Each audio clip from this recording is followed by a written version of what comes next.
In today's Midday Fix, we mark Autism Acceptance Month with details on a new book that collects firsthand stories from autistic individuals with a mission of fostering a better understanding and more social acceptance. Dr. Carrie Magro is an advocate, professional speaker, and author of Autistics on Autism, the Next Chapter. Dr. Magro is also the CEO of a nonprofit that awards scholarships to autistic students and funds grants for special education classrooms. That's a heck of an introduction. Welcome, Doctor. Great intro. Thank you so much for having me. Our pleasure. It seems like the general collection of knowledge has come so far on this subject matter with people who are on the spectrum and autistics, but there's still a ways to go. And that's what this book is really all about, right? Yeah, we often say in the autism community is that it's a spectrum. And if you met one autistic person, you met just that one autistic person. Growing up with autism, my journey is going to look completely different compared to the next one. So this tell-all book featuring over 75 autistic adult stories really hopes to give them not only a voice, but also to highlight more about the spectrum today in our community. We're looking video of you when you were just a little tot with the bubbles. Yeah, great stuff. So let's talk about your personal journey, because certainly under the premise of one size does not fit all, where did yours begin? Yeah, so I was non-speaking until 2.5, diagnosed with autism at 4 in 1992, when the numbers of autism were about 1 in every 1,000 being diagnosed. And today it's 1 in 36 in the United States.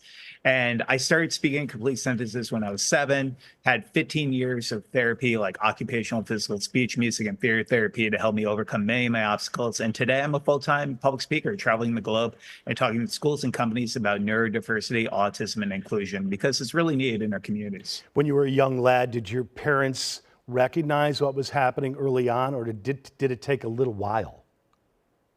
Yeah, there were still a lot of misconceptions about autism in the early 90s. Everyone just assumed that I'd be great at math, I have a photogenic memory, and I'd end up like Rain Man from the Dustin Hoffman movie. Right, yeah. And we now know today autism is spectrum. It actually took my parents 18 months to get formal diagnosis. And there were still a lot of challenges I had to deal with. Bullying was a big one, and a lot of misconceptions and unconscious biases around those with autism. But my parents were my rocks and my greatest advocates, and without them, I wouldn't be where I am today. That's so great to hear. Talk to us about the participation of other people, autistics on the spectrum. How did they contribute to this? And then the greater picture of how they help kind of like advance the general understanding of what's happening here.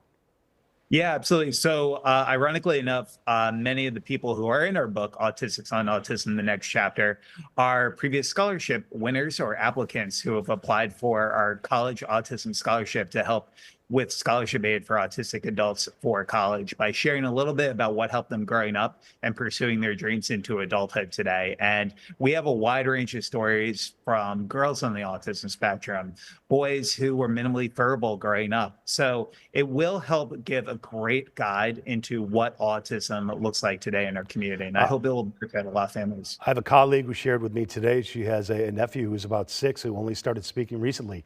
Again, underscoring that everybody's journey is a little bit different here, right? And congrats to you for funding all of these scholarships. That's great stuff. Yeah, it's a labor of love. And honestly, it's just I'm so grateful to be here with you today, because I truly want to see more autism awareness and acceptance in television, because I feature a lot of stories in my book. But one thing that I hope we can highlight more is individuals who are going to need 24/7 care. I didn't get the opportunity to highlight that many individuals in my new book, but I know a lot of people look at me and they say, Carrie, I really see hope in your story, but I also want people to know that's a spectrum and some individuals need 24/7 care. So I appreciate the platform to have larger conversations about highlighting the entire spectrum. That is so important, because we all know, or most of us know, someone who is on the spectrum. And then you say it really varies. Some are high functioning, much so like yourself, and others, like you say, are going to need some long-term 24-hour care. What is your takeaway on this? What do you want people to know? The most important thing is nothing about us without us. Inclusion means every single person getting a voice at the table, and that means autistic adults being involved in these conversations. We're showing your TikTok video now, Doc, which went super viral. Yeah, no, I was blown away by how many views it received. I never growing up as a kid, I was like, what TikTok? I mean, I had no idea what I was doing. I just saw the dancing people on there, and I'm like, what am I supposed to do here? But it went viral, and I hope it continues to help families just by me educating people via TikTok. Continued success in all you do, and I'm right there with you on the TikTok. I get schooled all the time by my kids, so you're not alone. Thank you so much. The book is called Autistics on Autism, the next chapter. For more info, check out social media, look at your screen, or carriemagro.com. Thank you so much. Be well. We'll be right back. Thank you.